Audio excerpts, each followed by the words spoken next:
Bom dia, sou o Matheus Trabuco, sou monitor de Bioquímica Médica 1 e essa aqui é uma aula que a gente teve no dia 19 de outubro sobre ácidos graxos, mas como não foi gravada a monitoria, a gente vai gravar de novo agora.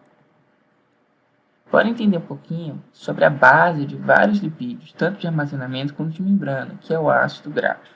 O ácido graxo em si não é um lipídio, mas ele vai ser a base de vários tipos de lipídio. Lembrando que nem todo lipídio vai conter ácido graxo, mas o ácido graxo pode fazer parte de alguns lipídios. E ele vai aparecer sempre assim. Para a gente entender, a gente pode dividir entre duas partes dessa molécula. A primeira, essa aqui em amarelo, ela vai ser composta só de carbonos e hidrogênio. Qual é a função orgânica que a gente fala que só é composta de carbonos e hidrogênios? É um hidrocarboneto.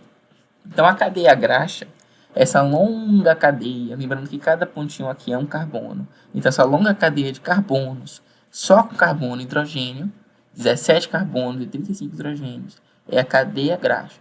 E ela vai ter caráter apolar, porque lembra que para a gente se polar, a gente vai ter que ter na bioquímica orgânica aquele grupamento hidroxilo, grupamento amina, uma forte diferença de eletronegatividade entre os átomos que compõem essa molécula. Nesse caso, a gente não tem isso, então ela é polar. Já a outra parte da molécula, a parte do ácido carboxílico, ela vai ser polar sim.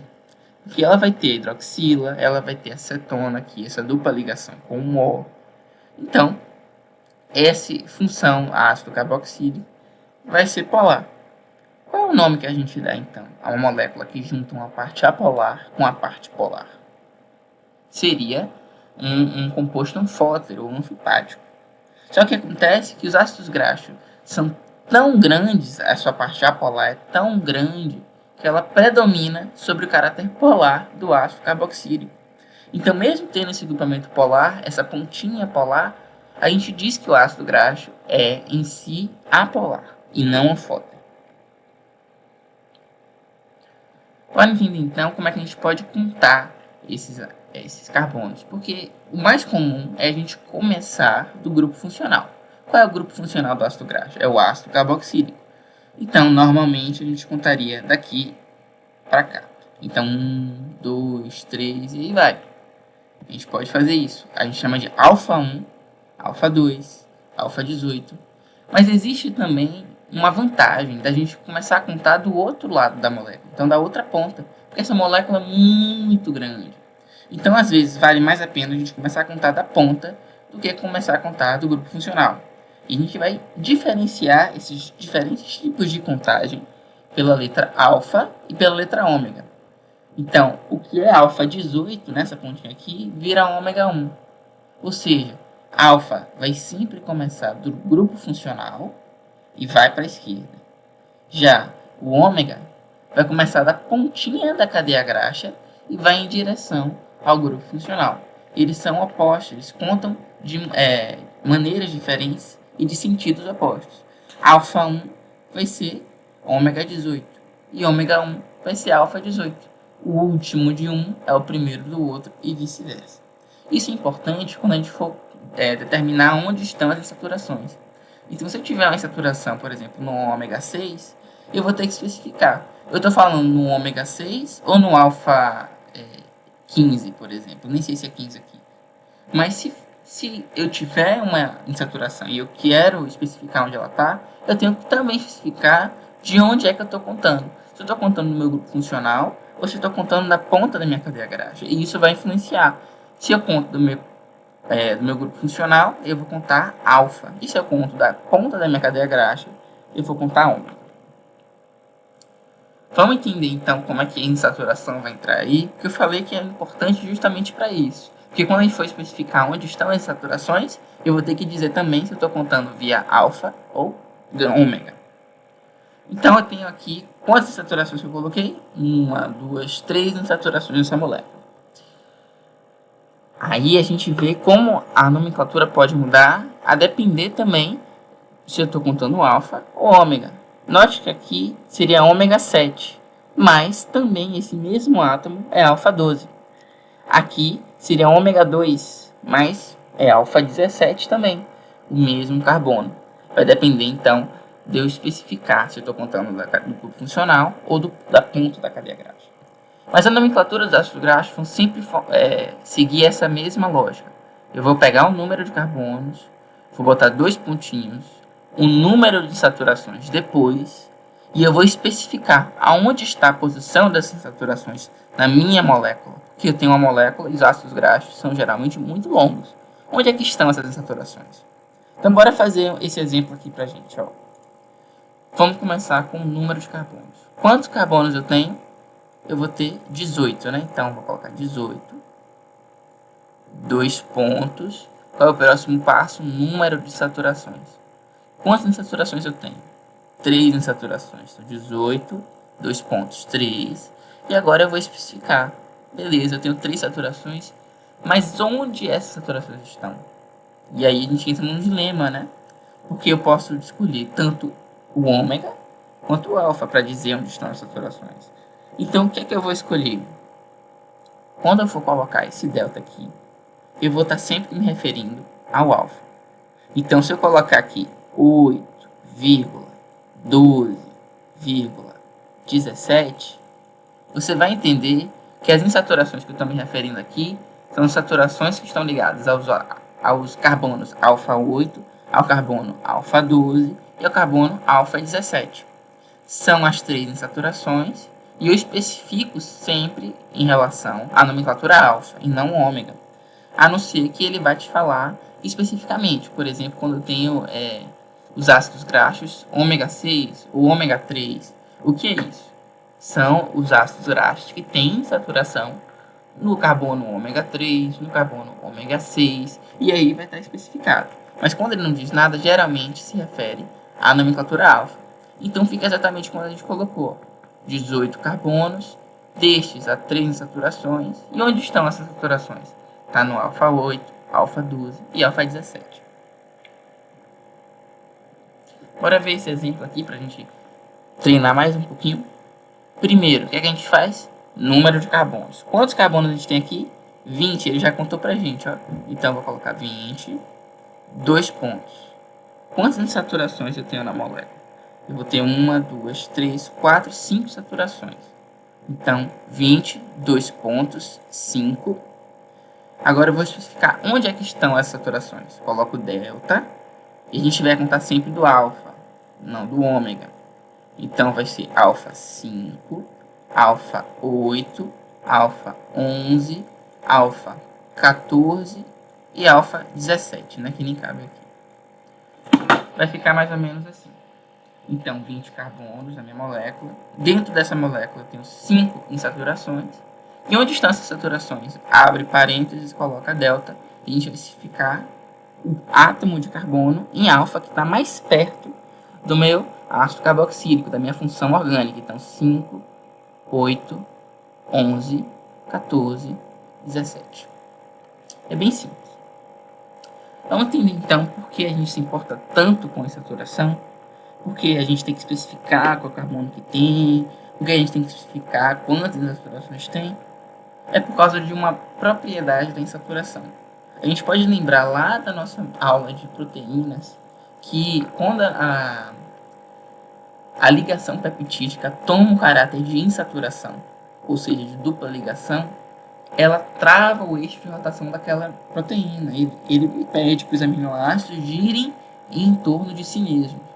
A mesma coisa vai acontecer no ácido graxo. Quando eu tenho uma insaturação, que é sempre uma ligação dupla entre 2 átomos de carbono, eu vou forçar esses 2 átomos a girarem juntos, como se aqui fosse um eixo que travasse esses dois. Antes, eles poderiam girar individualmente. Então, essa parte aqui gira independente dessa parte aqui. Agora não. Como eu juntei eles, eu forço que a molécula toda gire junto. E isso pode levar a alterações estruturais da minha molécula. Olha só. Isso aqui é um exemplo clássico de como a insaturação pode alterar a estrutura da molécula, que se chama isomeria trans e isomeria cis. Isso aqui é um tipo de isomeria especial que só vai acontecer entre moléculas insaturadas. Então, se eu não tiver uma insaturação, se eu não tiver uma ligação dupla, eu não vou poder ter uma insaturação, uma isomeria tipo cis ou trans. Mas tendo essa insaturação entre os dois carbonos, a gente pode determinar se ela vai ser uma isomeria do tipo cis ou uma isomeria do tipo trans. Como é que a gente vai fazer isso?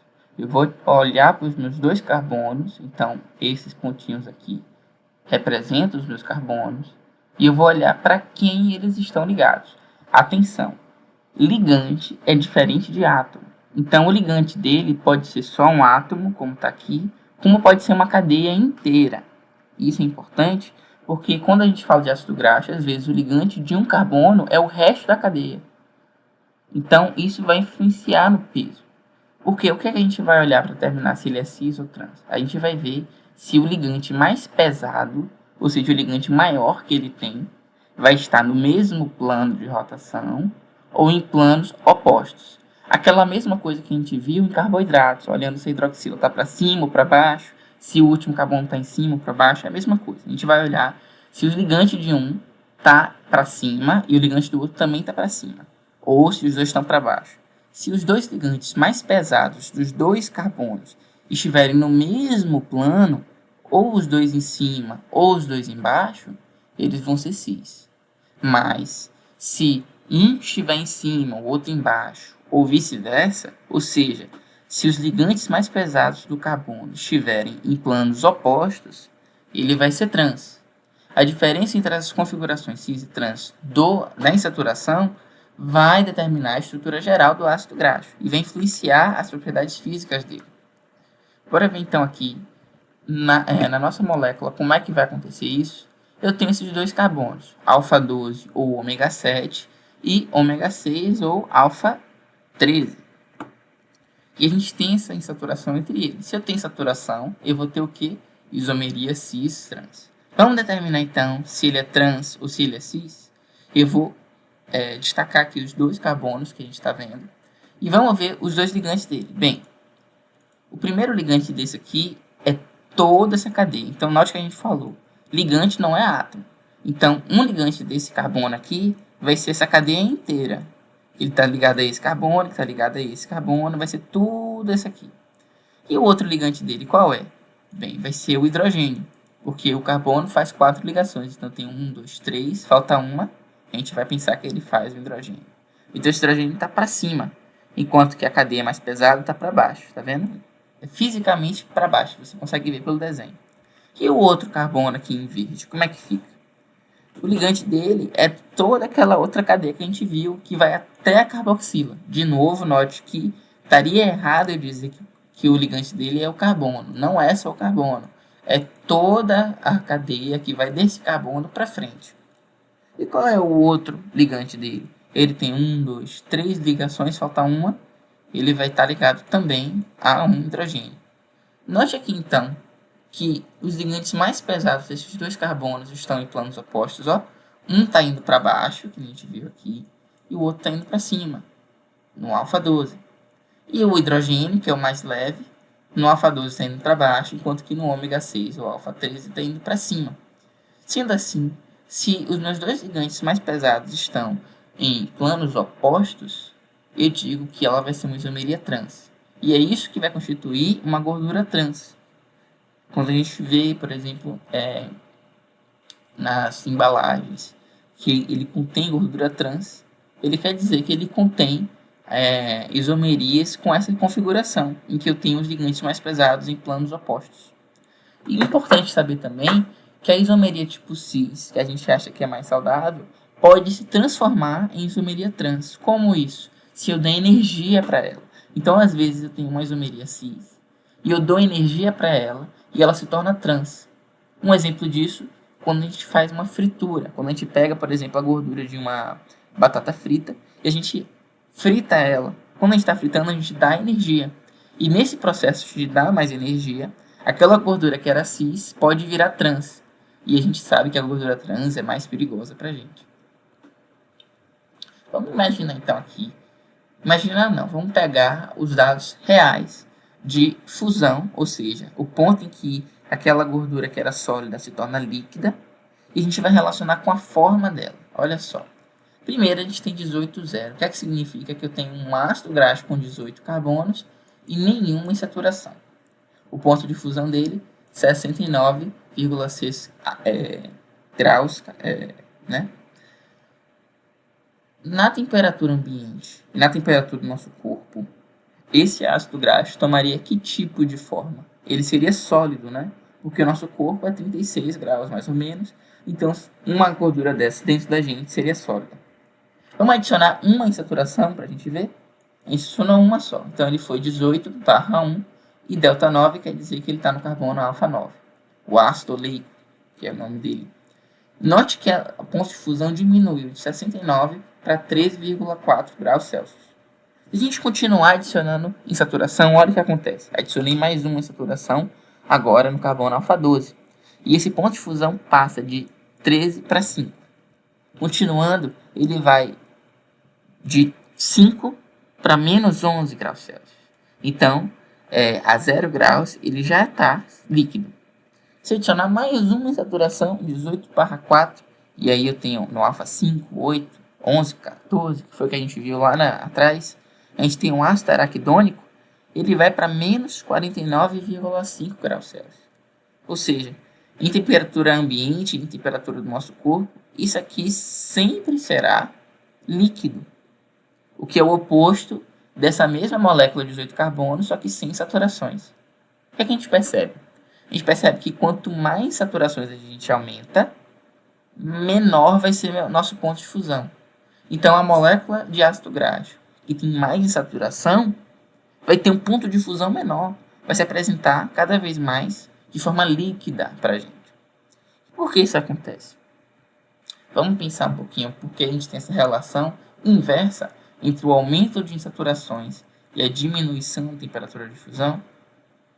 A gente vai pensar sempre na questão das insaturações travando o plano de rotação. Olha um exemplo aqui, isso aqui é um fosfolipídio. Eu tenho duas cadeias, uma é saturada e a outra é insaturada. A cadeia saturada ela vai ser toda retinha, ela vai ser linear. Ela não vai ter aquela dobra alterando a estrutura dela. Se ela não tem dobra, se ela é mais reta, eu posso empilhar essas moléculas mais perto uma da outra. Então, eu consigo colocar, porque uma não está empurrando a outra, digamos assim, as cadeias mais próximas entre si. Se eu diminuo a distância entre uma cadeia e outra, eu aumento o quê? Eu aumento a força da interação entre elas. Porque a força é diretamente proporcional à distância.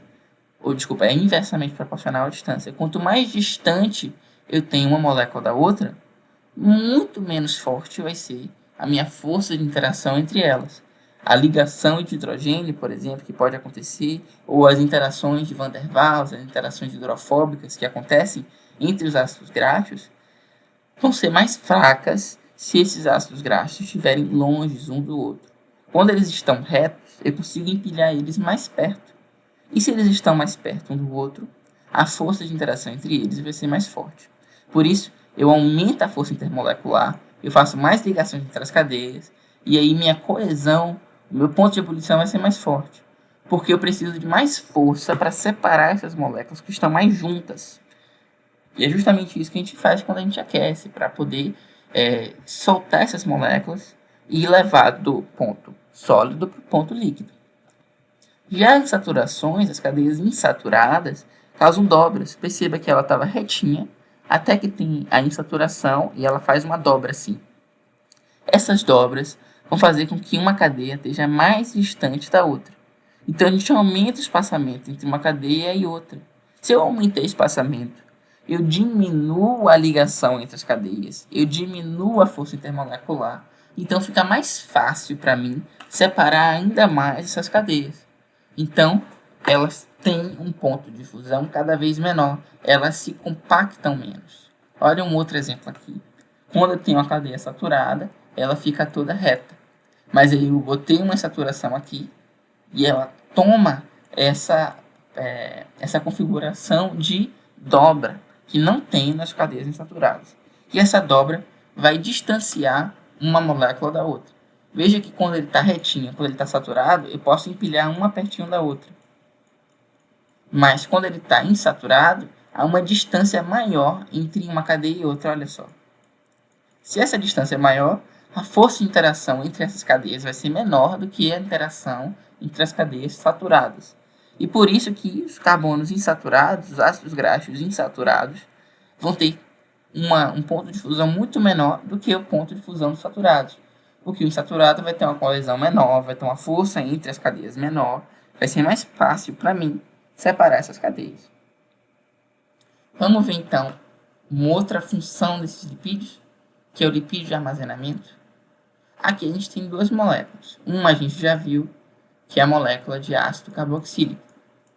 A outra, a gente ainda não tinha visto, é o glicerol. Qual é a função orgânica do glicerol? A gente vê de cara que é o álcool, porque hidroxila ligado a um carbono saturado descreve um álcool.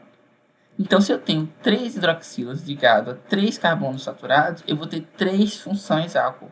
O glicerol é um triálcool.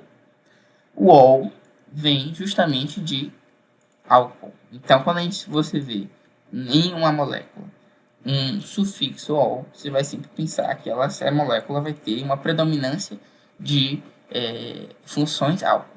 Então, eu tenho em uma parte um glicerol que veio lá do nosso carboidrato, em uma reação de metabolismo, em que eu tenho 3 hidroxilas. E do outro lado, eu vou ter 3 moléculas de ácido carboxílico que estão dentro delas o ácido graxo. Então, 3 moléculas de ácido graxo reagem com o glicerol. Como é que isso vai acontecer? A hidroxila do glicerol vai se ligar com o hidrogênio do ácido carboxílico do ácido graxo. Então, meu ácido graxo tem aquela pontinha polar, que é o ácido carboxílico, e meu glicerol vai ter 3 hidroxilas, porque ele é um triálcool. E aí, para a gente fazer essa ligação entre o glicerol e o ácido carboxílico, a gente pode pegar a hidroxila do glicerol e juntar com o hidrogênio do meu ácido carboxílico.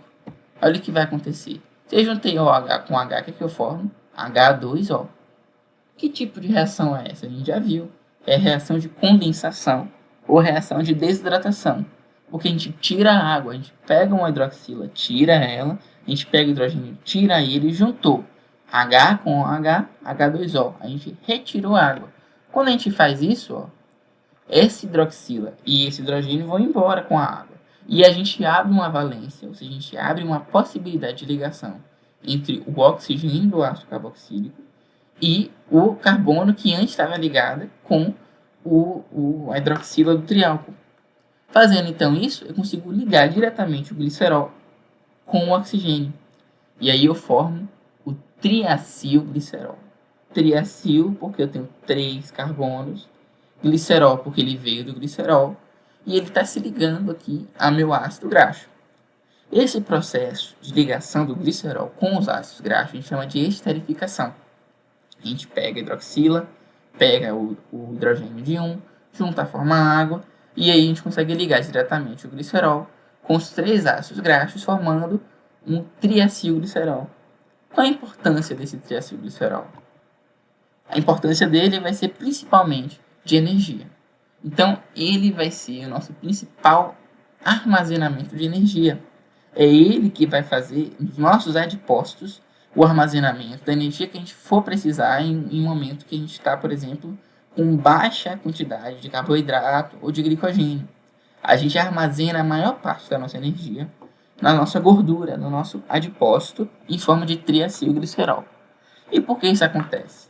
Porque ele vai ter um caráter altamente reduzido, ou um alto potencial oxidativo. Esses dois são sinônimos. E como é, então, que um alto potencial oxidativo contribui para ele ser um ótimo armazenamento de energia? É simples.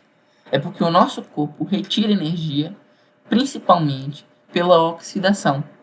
Então, se eu tenho uma molécula que tem alto potencial oxidativo, eu posso oxidá-la várias vezes e oxidá-la mais intensamente. Então, se eu consigo fazer a oxidação mais vezes, eu consigo tirar mais energia dessa molécula do que eu tiraria, por exemplo, de um carboidrato. Então, em 1 grama de gordura, eu vou ter mais energia guardada do que em 1 grama de carboidrato. Por quê? Porque no triacilglicerol, na minha gordura, eu vou poder oxidar ela mais vezes e mais intensamente do que eu poderia em um carboidrato. E como a oxidação é a forma que o nosso corpo tem de tirar a energia das coisas, eu consigo tirar mais energia do triacilglicerol do que do carboidrato. Então a gente viu que a junção de um ácido carboxílico com o glicerol a partir da esterificação gera o triacilglicerol. Aí você pergunta, por que esterificação? Porque quando eu junto os dois, eu formo uma função orgânica chamada éster. O que é o éster? É o heteroátomo de oxigênio, que a gente chamaria de éter, com acetona. Cetona mais éter, éster. Então o éster é justamente isso. É o heteroátomo de oxigênio mais acetona. E a gente forma essa função orgânica quando a gente junta o triacilglicerol com o ácido carboxílico do ácido graxo. A gente chama esse processo de esterificação porque a gente forma a fórmula éster. Ele vai ser o principal lipídio de armazenamento do nosso corpo. A gente vai armazenar ele nos nossos adipócitos, que não são nossas células de gordura. E eles também vão fazer um ótimo papel na nossa proteção térmica, porque eles vão ser sólidos na nossa temperatura corporal, eles vão ter caráter sólido quando a gente está na nossa temperatura de 36, 37 graus Celsius, e isso vai fazer também com que eles ajam como quase, digamos, um casaco interno da gente. Ele vai impedir que a gente perda muito calor para o ambiente. É por isso que as pessoas que têm mais gordura corporal sentem mais calor em dias quentes do que pessoas que são mais magras, porque eles vão ter mais triacilglicerol nos lipídios ou nos adipócitos deles. Os adipócitos vão ser maiores, então ele vai ter uma maior insolação do corpo. Como eles têm um alto potencial oxidativo, eles podem ser oxidados mais, então eles vão ter uma densidade energética maior que qualquer outra molécula de armazenamento de energia do nosso corpo. Outro exemplo importantíssimo da utilização dos ácidos graxos para a gente vão ser os lipídios de membrana. Vários lipídios de membrana vão ter o ácido graxo como principal componente da cadeia graxa deles.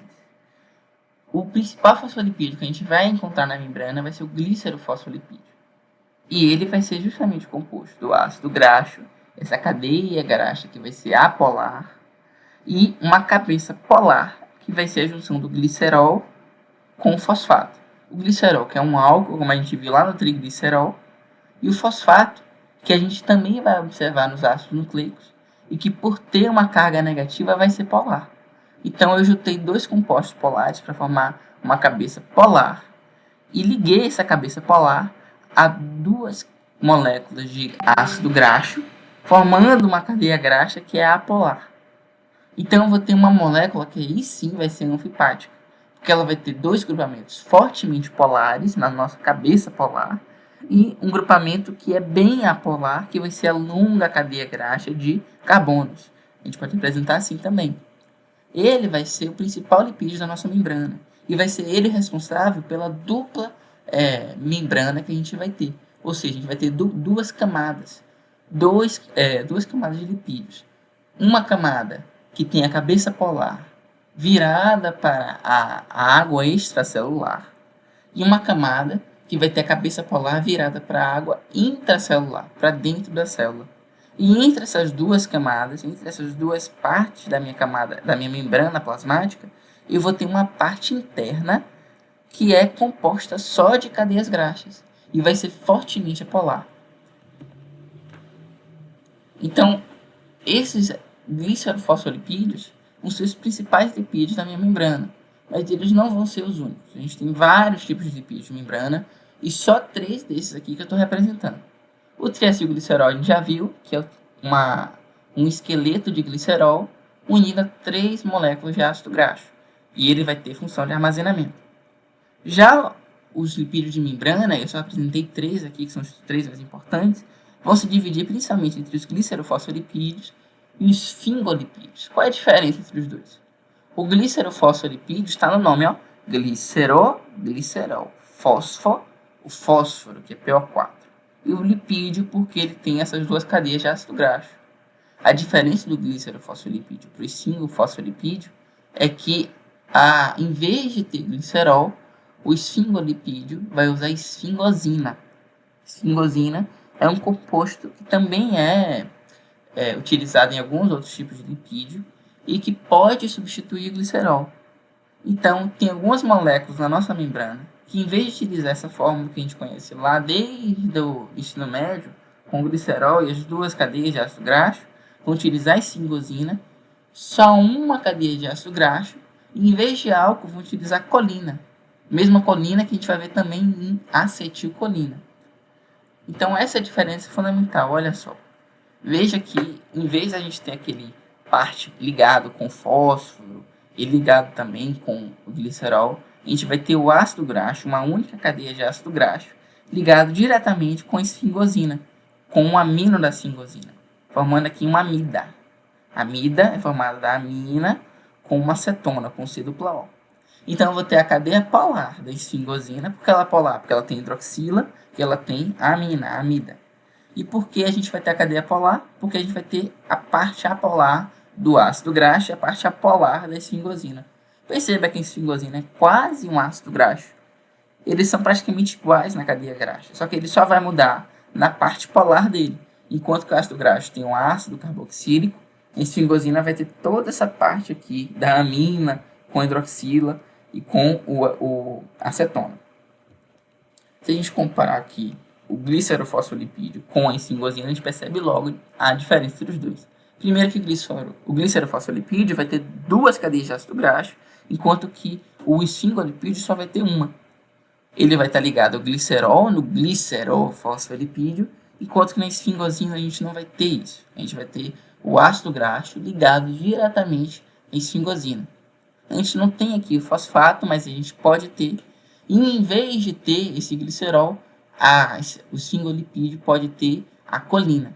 Então essas diferenças vão pautar a nossa diferenciação entre o esfingolipídio e o nosso glicerofosfolipídio. Lembrando que o glicerofosfolipídio é o mais comum. A gente também pode ter os esfingolipídios compondo a nossa membrana plasmática. E o colesterol? O colesterol não é composto por ácido graxo, isso é importante. Ele não vai ter aqui uma cadeia graxa, isso aqui não é cadeia graxa. Ele vai ser feito de outras formas. A gente vai ver metabolismo de colesterol depois. Mas ele vai ter uma função muito importante na nossa membrana, que é regular a fluidez da membrana. O que é fluidez na membrana? Se a gente tem a nossa membrana plasmática envolvendo a nossa célula, ela pode ser mais rígida, mais dura, ou ela pode ser mais fluida, mais mole, ela pode fluir mais. E assim como a gente viu as insaturações dos ácidos graxos influenciando a fluidez deles, ou seja, quão líquidos eles vão ser em temperatura ambiente, as insaturações dos fosfolipídios, dos esfingolipídios também vão influenciar a fluidez da minha membrana, quão como um líquido ela vai ser na nossa temperatura corporal. Mas outra forma da gente influenciar essa liquidez, essa fluidez da membrana, vai ser o colesterol. Aliás, vai ser assim que nossas células animais vão regular a nossa fluidez de membrana. Quando a nossa membrana está muito rígida, a nossa célula pode colocar mais colesterol entre os fosfolipídios. O que acontece se eu aumentar a distância entre fosfolipídio? Se eu colocar um colesterol entre dois fosfolipídios, eu não vou aumentar a distância, eu não vou diminuir a intensidade de ligação, vou. E da mesma forma que a insaturação também aumenta a distância e também diminui a força de interação, eu colocar colesterol na minha membrana vai aumentar essa distância, diminuir a força de interação e dessa forma eu deixo a membrana mais fluida, eu deixo ela mais agitada, eu aumento a liberdade de movimento dos meus fosfolipídios. E assim eu, como célula animal, consigo regular a minha fluidez de membrana. Algo importante a se lembrar é que as células vegetais, diferentes das animais, não produzem colesterol. Então, se você comer uma cenoura, você não vai achar nenhum colesterol ali.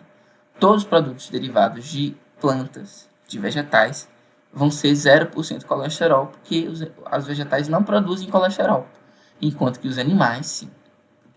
Tudo bem? Então, se você quiser dar uma olhada mais a fundo nisso aqui, eu recomendo os princípios de bioquímica do Lerner, a nossa Bíblia, nos capítulos 10 e 11, que é de lipídios, e entra também um pouquinho sobre a função deles. O que a gente não viu aqui é sobre os outros lipídios, são vários lipídios, tanto que o colesterol em si, ele vai ter uma fortíssima importância na formação de hormônios, que são os hormônios colesterol. E a gente também não viu aqui o metabolismo de lipídios. A gente fica com isso para a próxima aula de lipídios que a gente vai ver na monitoria, tá bom? Então, forte abraço e boa sorte aí.